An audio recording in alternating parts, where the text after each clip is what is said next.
If you have ADHD, you've probably come across a lot of supplement advice online. Some products promise better focus, others claim to calm your nervous system overnight, and it can be hard to know what actually matters and what's just marketing. In this video, I want to focus on 3 supplements that I use consistently in real ADHD cases. Not trends, not quick fixes, but foundational nutrients that support how the ADHD brain functions from day to day. I'm Dr. Dan Sullivan. I'm a naturopathic doctor and I'm also certified in functional medicine. I work extensively with patients with ADHD, mood concerns, and hormonal imbalances. Over time, the same patterns keep showing up. So I want to walk you through what those patterns are and why these 3 supplements are often where I start. When we talk about ADHD, most people immediately think about dopamine, stimulants, and behavioral strategies. All of that can be important, but we also have to remember that the brain is a physical organ. It relies on specific nutrients to make neurotransmitters, to regulate inflammation, and to communicate effectively.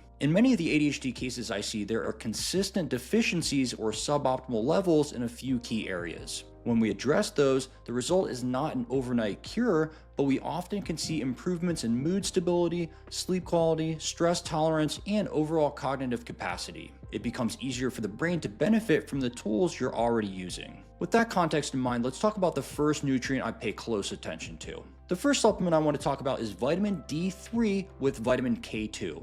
Vitamin D is often associated with bone health, but it plays a much broader role. It behaves more like a hormone and influences immune activity, inflammation, and brain function. From an ADHD perspective, vitamin D is particularly important because it's involved in dopamine production, overall hormone health, and energy and motivation pathways. We have vitamin D receptors throughout the brain, including areas involved in executive function and mood regulation. Vitamin D helps to regulate enzymes involved in neurotransmitter synthesis, including the pathway that converts tyrosine into dopamine. It also modulates inflammatory signals that can affect how clearly the brain functions. In patients with ADHD, it's very common for vitamin D levels to be at the low end of the laboratory reference range or below it. Clinically, that often shows up as low or unstable mood, fatigue or low drive, higher susceptibility to infection, and difficulty feeling motivated even when you know what to do.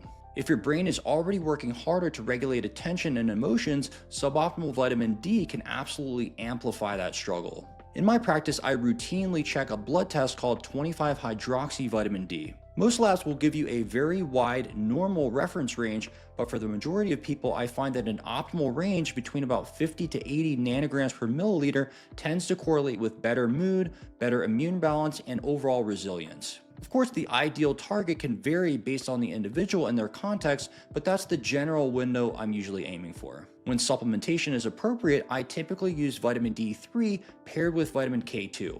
Vitamin D increases calcium absorption, and vitamin K2 helps to guide calcium into bones and teeth and away from soft tissues and blood vessels.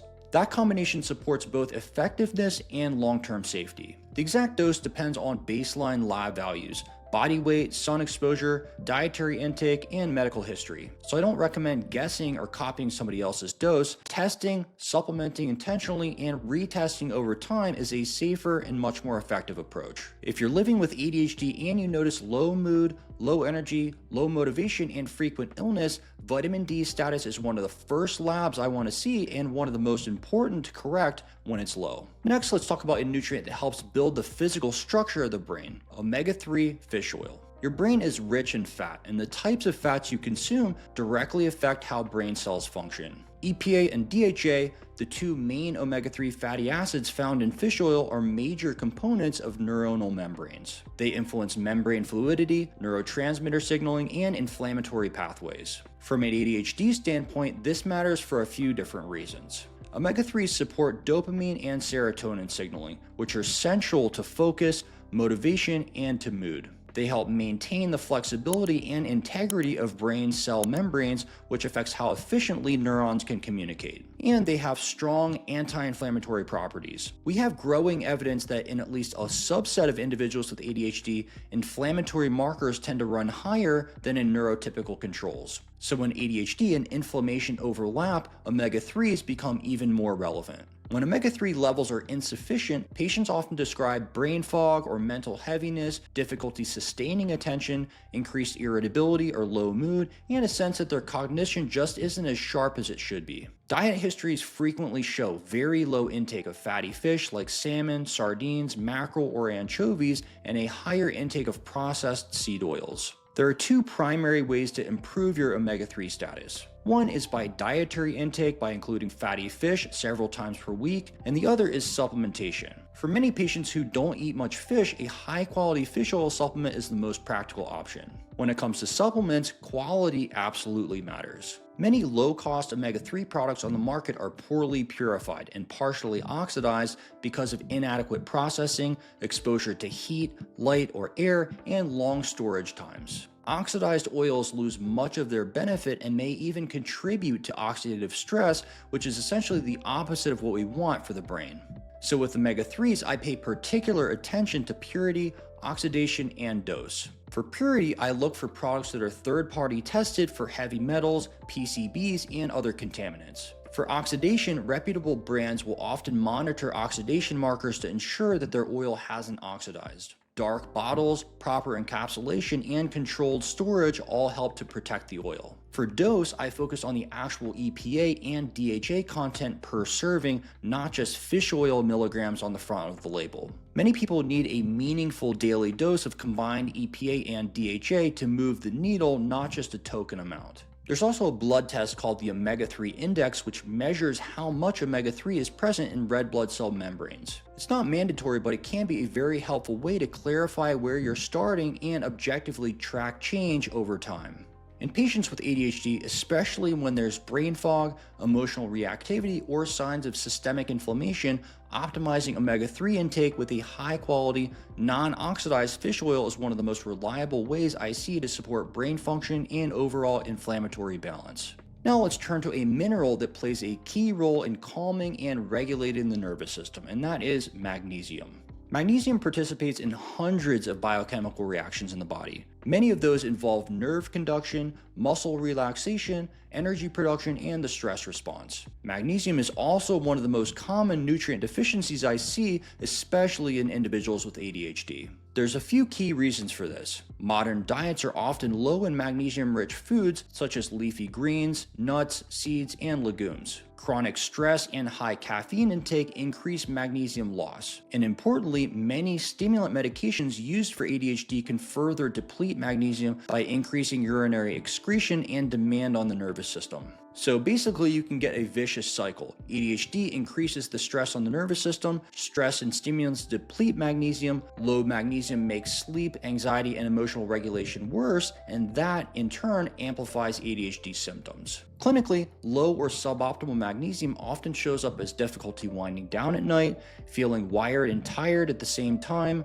muscle tension, jaw clenching, tension headaches, restlessness in the body, and constipation or sluggish digestion. Standard blood tests that only look at serum magnesium are not very sensitive for detecting deficiency because most magnesium is stored inside the cells rather than floating in the bloodstream. When I'm concerned about magnesium status, I'll often order an RBC magnesium test, which gives a better picture of what's actually inside the cells, and then interpret that alongside symptoms, diet, and overall clinical context. There are many different forms of magnesium, and the form matters. For ADHD and nervous system support, I most often use magnesium glycinate and magnesium L-threonate. Magnesium glycinate is generally well absorbed and gentle on the digestive system. It tends to have a calming effect on the nervous system, which makes it useful for anxiety, tension, and sleep difficulties. Magnesium L-threonate is a form that appears to cross into the brain through the blood-brain barrier and can be particularly helpful for cognitive function, mental clarity, and sleep quality. Other forms like magnesium citrate or oxide have their place, particularly for constipation, but they're definitely not my first choice when the main goals are nervous system regulation, sleep, and cognitive support. Many patients take magnesium in the evening to support relaxation and sleep, although some do well splitting the dose and taking it multiple times throughout the day. There are a few important safety considerations. Individuals with significant kidney disease need to be very cautious with magnesium and should only use it under medical supervision.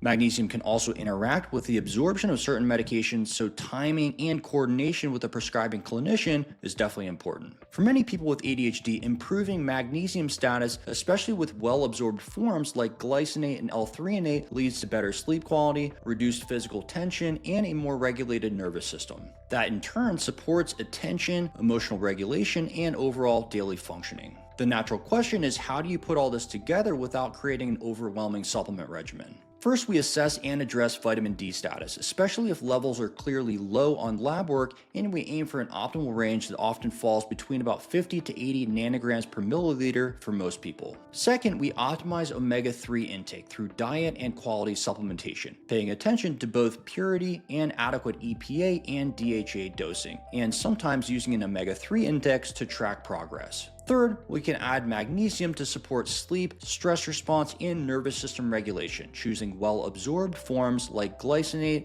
and L-threonate based on the individual's needs. As we do this, we monitor changes in real-life markers: how quickly you fall asleep and how rested you feel in the morning, your daytime energy and mood stability, your ability to initiate tasks and sustain attention, and your overall sense of physical and mental tension. These shifts are not instantaneous. In most cases, we're watching over weeks to a couple of months to see how the system responds. And again, supplements are just one part of a larger plan. They work best alongside consistent sleep, blood sugar regulation, appropriate movement, psychological support, and when indicated, medication. But if you're trying to support an ADHD brain and you ignore these basic nutrients, you're asking the brain to perform without some of its essential building blocks. So to sum it up, there are 3 supplements I most commonly start with in ADHD because they address very common deficiencies and mechanisms. The first, vitamin D3, is a hormone-like vitamin that supports dopamine production, mood, immune function, and hormone health, where an optimal blood range for many people is around 50 to 80 nanograms per milliliter. The second is omega-3 fish oil. This is a group of essential fats that stabilize brain cell membranes, support neurotransmitter signaling, and help modulate inflammation when they're pure, non-oxidized, and dosed appropriately. And third, magnesium, a widely deficient mineral that's further depleted by stress and stimulant medications, and that supports relaxation, sleep, nervous system regulation, and cognitive function when taken in a well-absorbed form. These are not standalone solutions for ADHD, and they do not replace comprehensive medical care, but they are powerful foundational tools that I see make a meaningful difference when they are carefully assessed and addressed. If you're considering any of these supplements, talk with your doctor or qualified healthcare provider who knows your medical history, your medications, and your lab results, because individualization is critical. If you'd like to see the specific professional grade formulations of vitamin D3 with K2, omega-3s, and magnesium that I most often use in my practice, I've linked them for you in the description below. If you'd like to work with me one-on-one to address your ADHD naturally, click the link in the description to set up a discovery call with me. And if you found this video helpful, you're welcome to subscribe for more videos on ADHD, hormones, gut health, and natural mental health.